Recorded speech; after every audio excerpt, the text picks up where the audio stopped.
שלום לכולם, אני ליד דיוויד סוויסה, שהוא מנהיג בקהילה היהודית בלוס אנג'לס. Hello, David. It's nice to be here. It's not the first time we meet. No, we've seen each other many times. You're very active and you really care about politics and about the future of United States and the future of the people in Israel and how the leaders here affect the problems in Israel, right? Absolutely. And I think it's important to have leaders who speak the truth.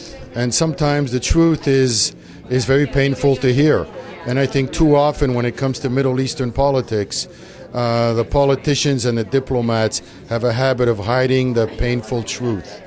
And what I've found is that the candidates on the Republican side, like Newt and Romney and some of the others, they're really not afraid to speak the truth.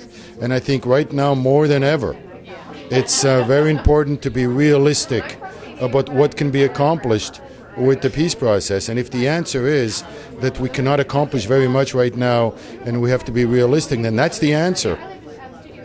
Did you heard about the decision of the Congress about cutting the budget of the defense system, missile system mechanism? I don't think that's a big problem. I think that's a little hiccup. I think the Congress is incredibly supportive of Israel, especially when it comes to Israel's security.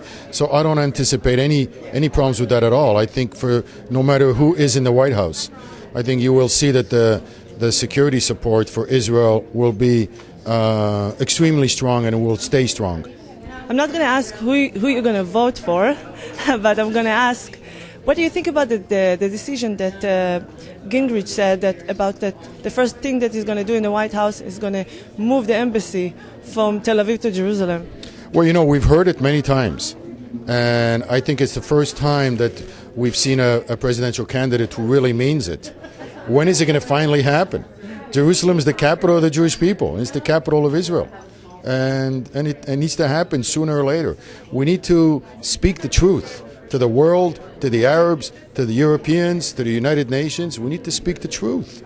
And the truth is that we have more than just a right to be in our Holy Land. We've waited 2,000 years to come back to our Holy Land. And we are the cure to the Middle East. We're not the curse of the Middle East. We are the secret to creating a Middle East Spring. That's what Israel is. And if the Middle East ever got smart, they would take advantage of all the lessons that Israel has learned to really take this Arab Spring and create a Middle East Spring. Unfortunately, all the negative propaganda against Israel has turned Israel into a negative force, and it's really the most positive force in the Middle East. In the same way that Prime Minister Netanyahu said Israel is what's right with the Middle East, not what's wrong. And that's the truth, and it needs to be said. The polls are the polls. It's gone up and down for several candidates. One time, one candidate was really up. The other time, another candidate. It's been an extremely volatile race so far. So nobody can make any kind of predictions right now. Things have turned around very quickly. So you think he's not necessarily the underdog from the other people? I don't think it's over. I think we got to wait a few more weeks to see where this nets out. So now off camera, tell me who to vote for? Okay, we're going to vote for Bibi here. Thank you for this interview, David. My pleasure.